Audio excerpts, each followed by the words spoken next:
It's a 21st century reality that environmental concerns have had an impact in all areas of the U.S. economy, including agriculture. Environmental awareness has created increased consumer interest in locally grown, sustainable food production.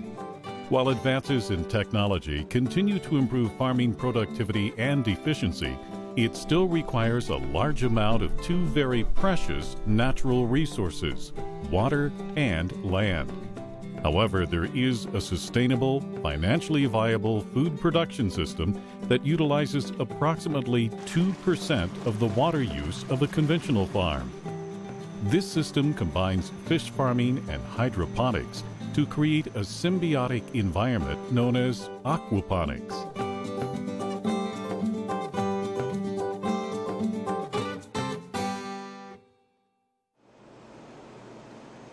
Aquaponics brings together the practices of aquaculture, raising fish in tanks, with hydroponics, the practice of growing plants in a soilless environment.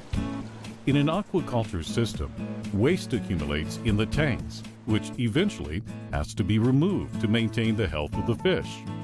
This byproduct contains rich nutrients that plants filter out, which allows the water to be recycled and sent back to the fish tanks to start the process all over again.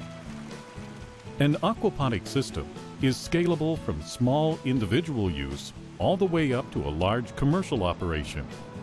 An initial investment for equipment can range from a few $1,000s to several thousand, depending on the size of the operation.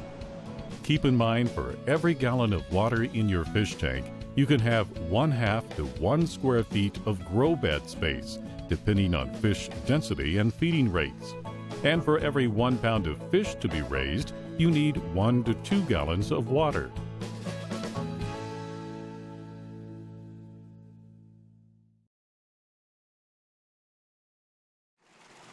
The fish farming aspect of aquaponics is based on the eco-friendly recirculating aquaculture system. A recirculating system is an indoor system that allows for careful control of the fish's environment year-round. While there are economic advantages of not being affected by the outside elements, there is a higher initial investment of equipment than there would be for cage or pond farming. In the recirculating system, all proper fish husbandry practices apply. Water quality needs to be maintained and carefully monitored. Consistent testing of water quality is a must to keep the fish healthy and disease-free. Access to water and reliable electricity is crucial for success. Even though the water is being recirculated, runoff and evaporation will occur, and the water supply will need to be occasionally replenished. Electricity or some sort of power is necessary to keep the fish tank at the ideal temperature and run pumps to circulate water back between tanks. This type of optimal condition allows for a fast-growing stock that is less susceptible to disease, but regular observation is still an important factor in maintaining fish health. Any behavioral changes, particularly during feeding, is an indicator of problems. The feed you use will be determined by the type of species you choose to raise. But whichever feed you select, it must provide a complete diet and be of the floating variety. An auto or demand feeder is frequently used in the recirculating environment. Even though the feeding process is automated, you still want to be present to observe feeding behavior. Tilapia is the most common species raised in the recirculating system because of its large size, rapid growth, high densities, and hardiness. Perch, hybrid striped bass, trout, and catfish are also known to do well in the tank environment. Each species of fish is going to have their own set of guidelines for proper feed amounts. Harvesting the fish will be determined by the individual species' growth cycle. Be sure to practice proper fish handling in the harvesting and transportation of the fish to the market. For additional guidance, watch this online video or contact your local county extension office for additional guidance.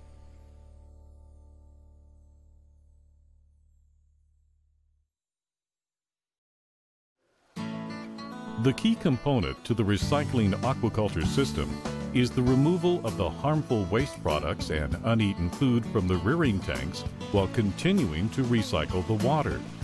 Instead of disposing of this material, which you would do in a strictly aquaculture system, the practice of aquaponics utilizes the fish effluent in the growing of plants in a hydroponic setting.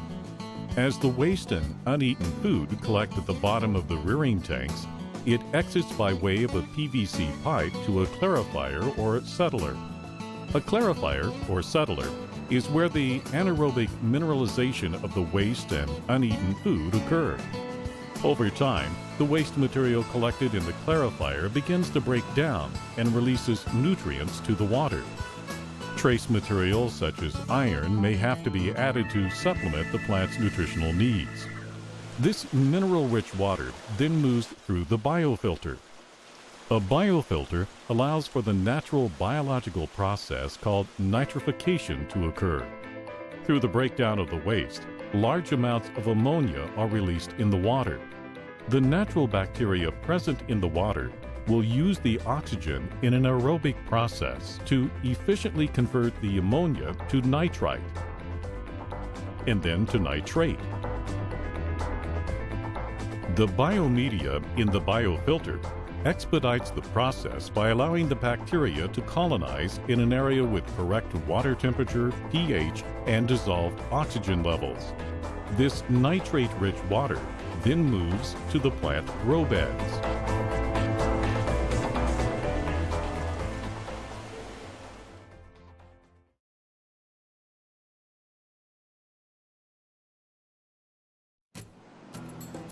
The grow beds can be a soilless environment, or they may be using a growing medium like perlite or ceramic stones. The plant's roots are immersed in the water, absorbing the rich nutrients while simultaneously filtering out the nitrogenous compounds that are toxic to the fish. Within the hydroponics discipline of aquaponics, there are a few different growing methods that you can choose from. Deep water raft aquaponics uses styrofoam mats to secure the plants in a trough of water. The seedlings are placed in net pots with a planting medium like cocoa peat, a material from the outermost shell of a coconut. Cocoa peat stimulates and protects root growth but contains no minerals. The plants can be grown to maturity in net pots or can be removed from the pots and growing medium after a couple of weeks and placed in a different floating mat to maximize space in the grow beds. Plants can also be grown in a solid medium like gravel or perlite. The aquaculture water floods the grow bed containing the plants and growing medium. This type of system is known as recirculating aquaponics or closed-loop aquaponics. A common growing medium used is perlite. Perlite is a volcanic rock that provides superior root growth by absorbing the nutrient-rich water and keeping the moisture level constant and consistent throughout the plant's root system. Depending on the growing technique, there are several medium options to choose from. Seek out all available literature and contact your local extension office for additional guidance.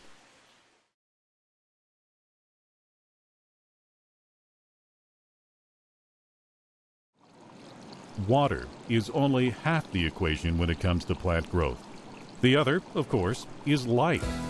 Your lighting needs will depend on the location of your aquaponic system.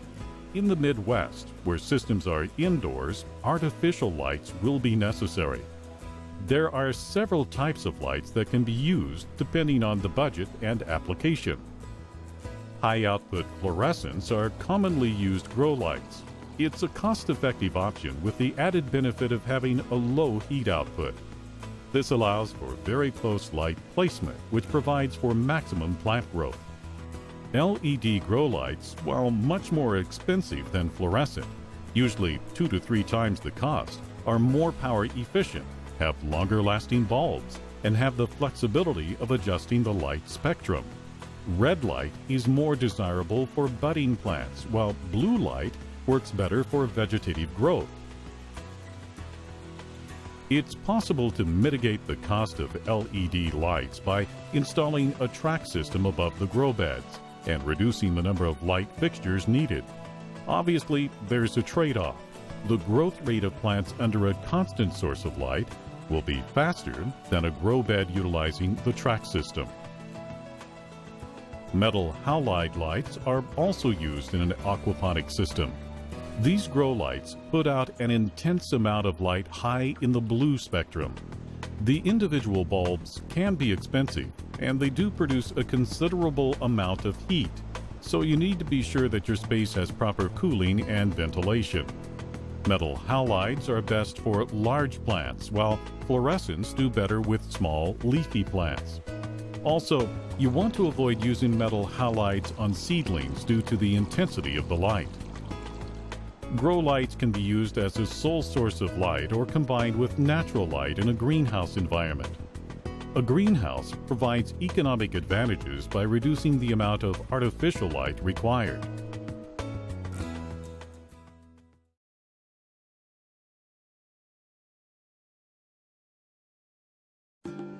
Like selecting the species of fish, choosing what plants to grow is an important decision that affects infrastructure and business planning.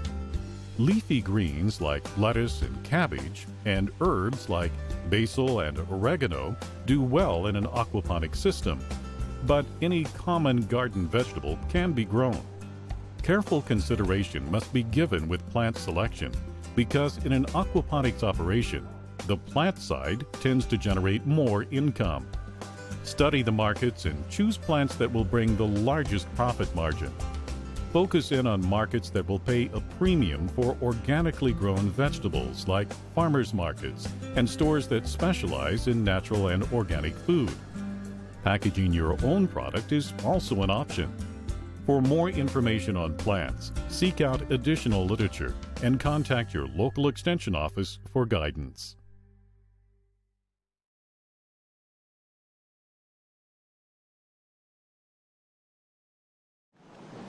As the water moves through the grow bed and the plants pull out the nutrients, the filtered water flows from the bed to the lowest point in the system, called a sump. From there, the water is pumped back into the rearing tanks and the cycle continues.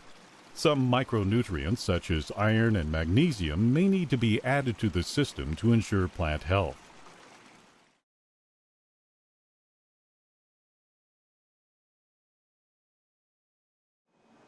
Aquaponics reduces the environmental footprint in crop production and allows for cultivating plants in locations you don't typically associate with farming, from a windowless basement, to a remodeled urban townhouse, to a retrofitted factory building. As long as there is access to electricity and water, fish and crops can be raised in this indoor, eco-friendly, symbiotic environment. However, with the ability to raise fish and grow plants indoors year-round, a major issue to consider is the energy costs associated with heating and air conditioning. HVAC is one of the biggest expenses in an aquaponics operation. Making sure the building is well insulated will cut down on this cost. Water temperature needs to be maintained for the health of the fish, and room temperature needs to be regulated for plant growth. Each aquaponic system can be designed to maximize the use of available space. A room with high ceilings can allow for the stacking of grow beds. This will require more pumps and plumbing, but the investment will allow for more plant production.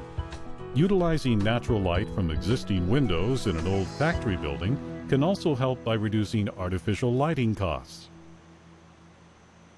With careful planning and caretaking, aquaponics can not only be an eco-friendly, sustainable food production system, but a profitable business with significant growth potential.